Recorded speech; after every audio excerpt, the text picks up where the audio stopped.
विपश्यना जाने से पहले मेरे बहुत सारे क्वेश्चंस थे, बट उन क्वेश्चंस का आंसर मिले बिना ही मैं विपश्यना चली गई। और वहाँ पर कैसे ना कैसे 10 डेज़ निकालने के बाद मुझे ये रियलाइज़ हुआ कि काश मैंने अपनी रिसर्च और अच्छे से कर ली होती।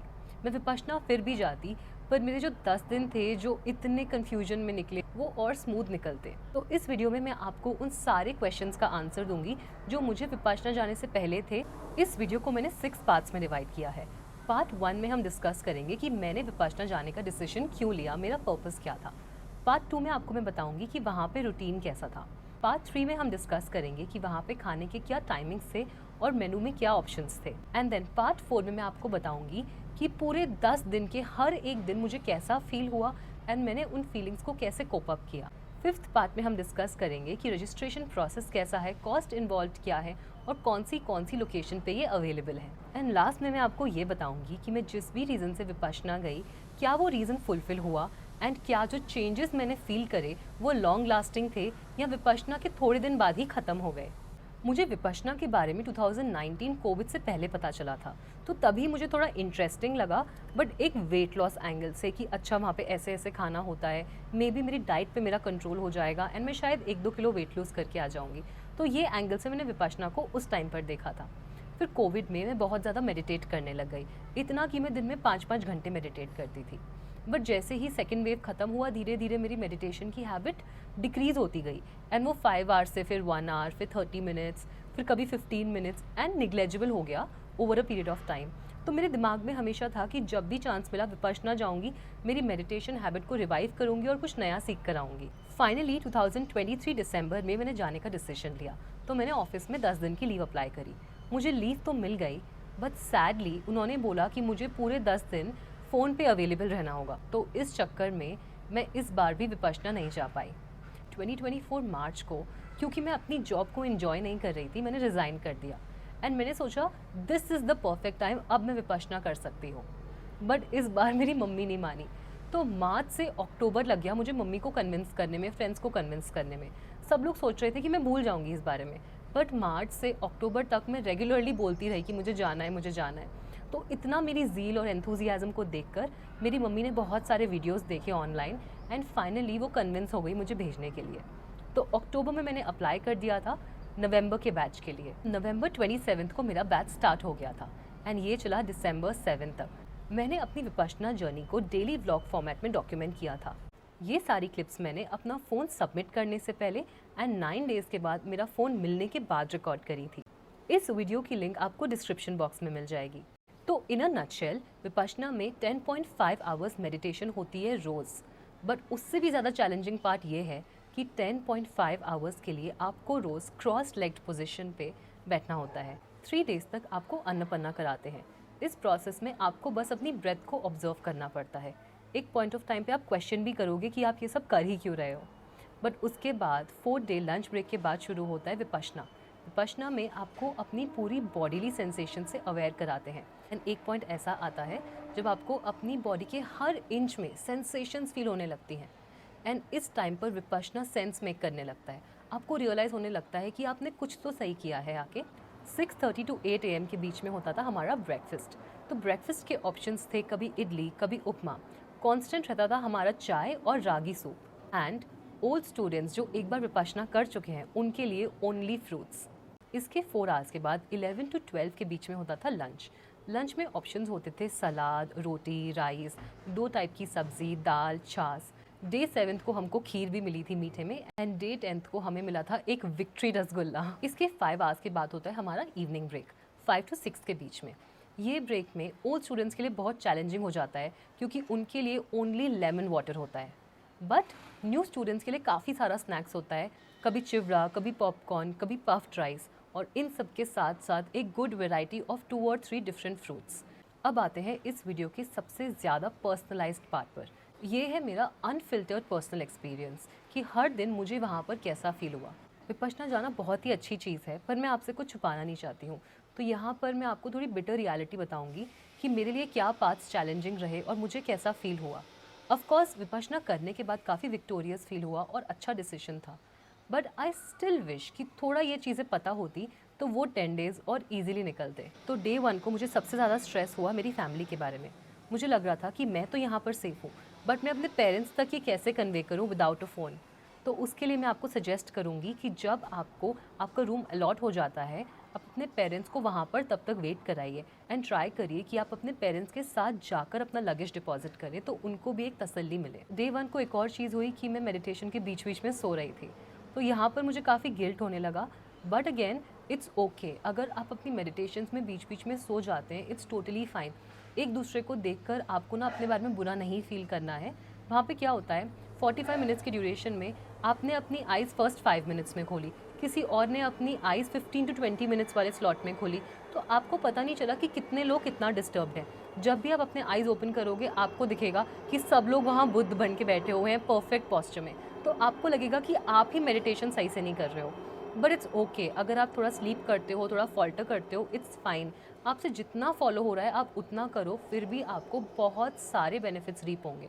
बट ट्राई करिए कि पूरे टाइम फॉलो करें, बट एक प्रेशर मत बनाइए अपने ऊपर कि आप सही से नहीं कर पा रहे हो, क्योंकि वो काउंटर प्रोडक्टिव होता है। डे 2 को मैंने रियलिटी एक्सेप्ट कर ली। मुझे लगा अब मैं आ गई हूँ, there is no turning back, अब जो भी है फेस करते हैं। डे 3 को मुझे फिर से क्वेश्चंस आने लगे। मैं सोचने लगी मैं यहाँ पे क्यों आई, मेरे पेरेंट्स ने मुझे अलाउ ही क्यों कर दिया, मेरे फ्रेंड्स ने मुझे क्यों नहीं रोका, क्या ये मुझे कुछ फ़ायदा भी देगा, इतना डिफ़िकल्ट मैं ये कर ही क्यों रही हूँ। पर फिर मुझे लगा कि डे 4 तक रुक जाती हूँ। 4th डे को फाइनली विपश्यना होगा, अन्नपन्ना ख़त्म होगा, तो क्या पता उसके बाद कुछ मुझे अलग फील होगा। डे 4 को फाइनली विपश्यना हुआ, बट डे 4 जो इवनिंग डिस्कोर्स था टीवी पर, एस.एन. गोयनका जी का जो वीडियो लेक्चर था, उसमें उन्होंने काफ़ी अनफिल्टर्ड वे में पर्पस ऑफ लाइफ एंड मोक्ष के बारे में समझाया। तो ये जो डिस्कोर्सेस थे उसके बाद मेरे लिए थोड़ा डिफ़िकल्ट हो गया, क्योंकि मुझे लगने लगा कि मुझे मोक्ष नहीं चाहिए, मैं मोक्ष के लिए यहाँ पे नहीं आई हूँ। मे बी अल्टीमेटली चाहिए, बट राइट नाउ मैं अपने गृहस्थ जीवन से बिछड़ना नहीं चाहती हूँ। कोविड में ऑलरेडी मेरे ऐसे एक्सपीरियंसेस हुए थे कि मुझे लगता था कि मुझे सब कुछ छोड़ छाड़ के बस मेडिटेट करना है और सैल्वेशन लेनी है। बहुत ही मुश्किल के बाद मैं एक नॉर्मल मिडिल पाथ पे आ पाई। अब मुझे फिर से लगा कि ये बहुत एक्सट्रीम हो रहा है, मैं फिर से भटक ना जाऊँ लाइफ से। फिर मैं टीचर के पास गई एंड टीचर ने मुझे समझाया कि एवरी डे डिफरेंट टीचिंग्स होंगे एंड नेक्स्ट डे वो आपको मिडिल पाथ के बारे में भी बताएंगे। और यही हुआ। फ्यूचर इस कोर्सेज में हमें बताया कि कैसे आप अपनी डेली फैमिली लाइफ में रहते रहते एक अच्छे कर्म का रास्ता अपना सकते हो और विपश्यना को प्रैक्टिस करते करते नॉर्मल जीवन जीते जीते एक सैल्वेशन के टूवर्ड्स जा सकते हो। डे 6 बहुत ही अनबिलीवेबल था, क्योंकि डे 6 तक आते आते मुझे रियलाइज़ भी नहीं हुआ, बट मैं every single day without moving an inch 1.5 hours के लिए स्ट्रेट मेडिटेट कर पा रही थी, without opening my eyes, without moving.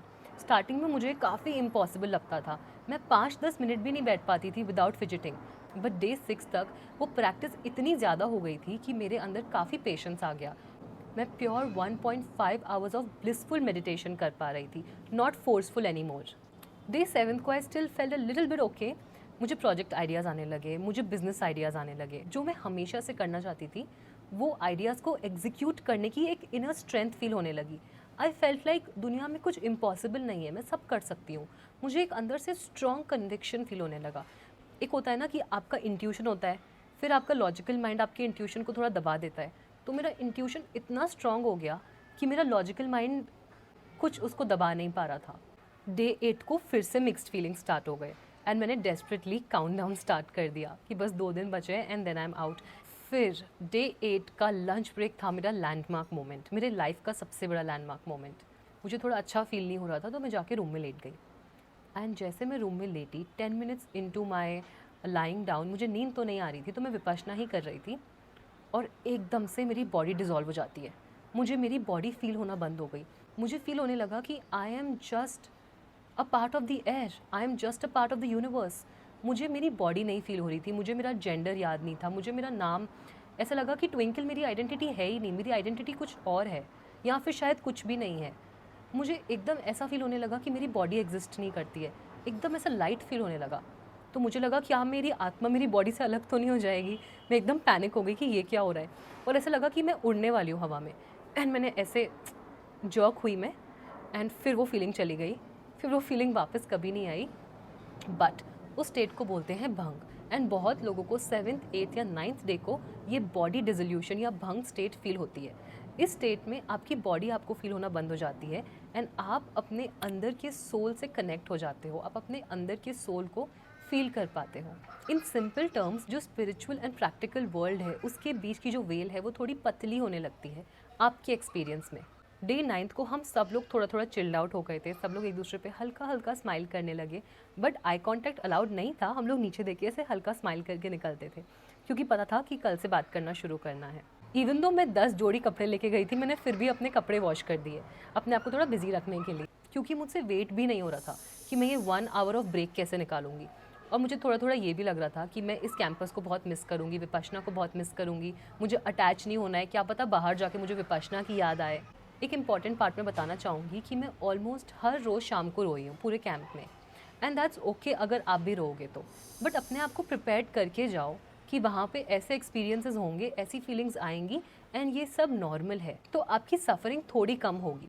So if you ask me कि विपश्यना ईजी था या नहीं, विपश्यना बिल्कुल ईजी नहीं था। It's not suppose to be easy also, नहीं तो हर कोई कर लेता, बट अगर मैंने विपश्यना कर लिया तो आई बिलीव कि विपश्यना कोई भी कर सकता है।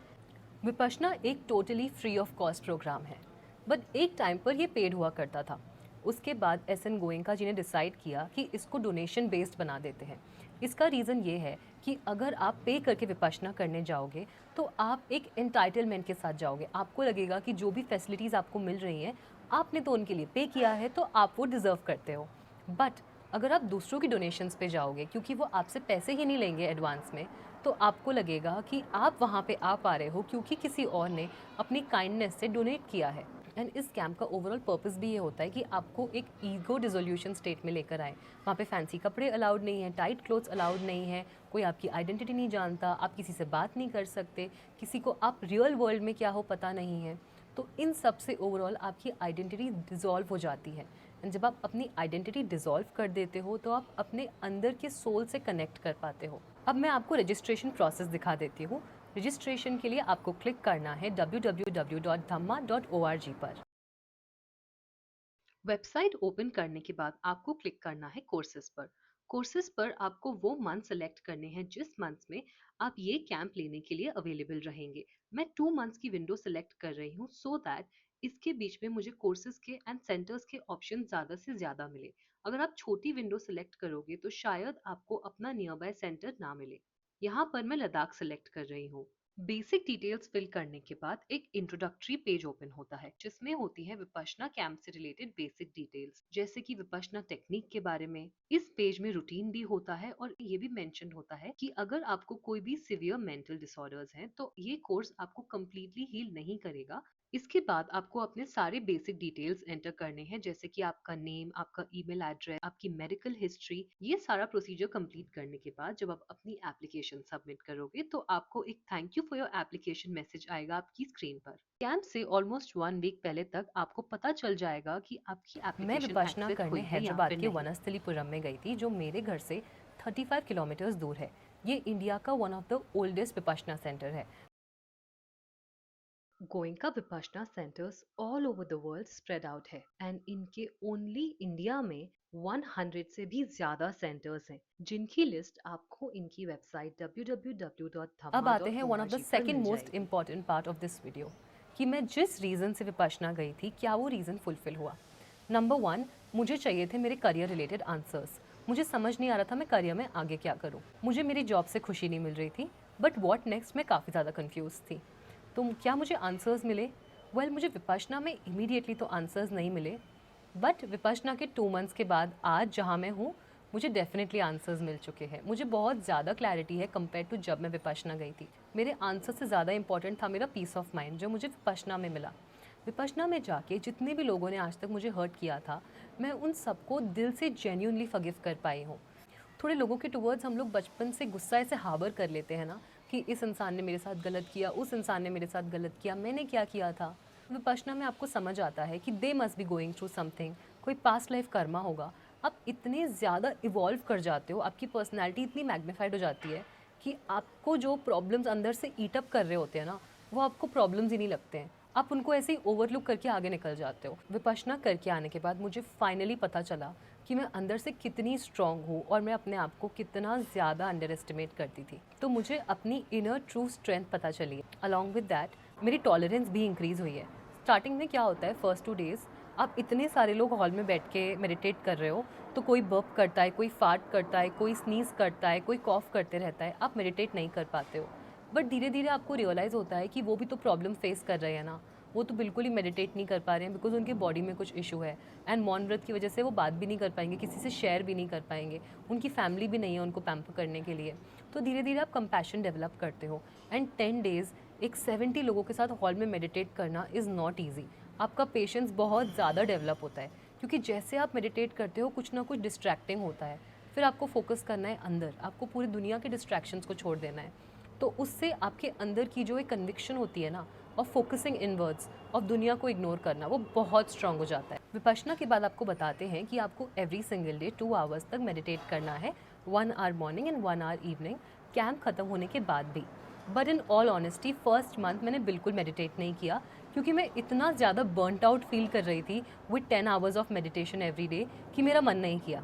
बट सेकेंड मंथ से मैंने मेडिटेट करना स्टार्ट किया, 5 मिनट्स, फिर 10 मिनट्स, फिर 15 मिनट्स पर डे। एंड अभी मेरे डे का विपश्यना फेवरेट पार्ट है, क्योंकि विपश्यना की वजह से जो काम, सेंटर्डनेस एंड बैलेंस मुझे फील होता है, वो मैंने अपनी लाइफ में आई डोंट नो कब फील किया था। आज मुझे इतना स्ट्रॉन्ग फील होता है जो मैंने लास्ट के 3-4 ईयर्स में फील नहीं किया। तो ये था मेरा comprehensive experience, the good, the bad, the difficult and confusing part, सब कुछ मिलाकर। तो अगर आप विपश्यना जा रहे हो, I wish you all the best, and अगर आप जाने का सोच रहे हो तो आपको बिल्कुल जाना चाहिए। आई होप इस वीडियो ने आपकी लाइफ में कुछ वैल्यू ऐड करी हो। अगर आपने इस वीडियो को एंजॉय किया है तो प्लीज़ एक लाइक बटन ज़रूर प्रेस करिएगा, एंड ऐसे और सेल्फ डेवलपमेंट वीडियोज़ के लिए मेरे चैनल को सब्सक्राइब करिए। Thanks for watching.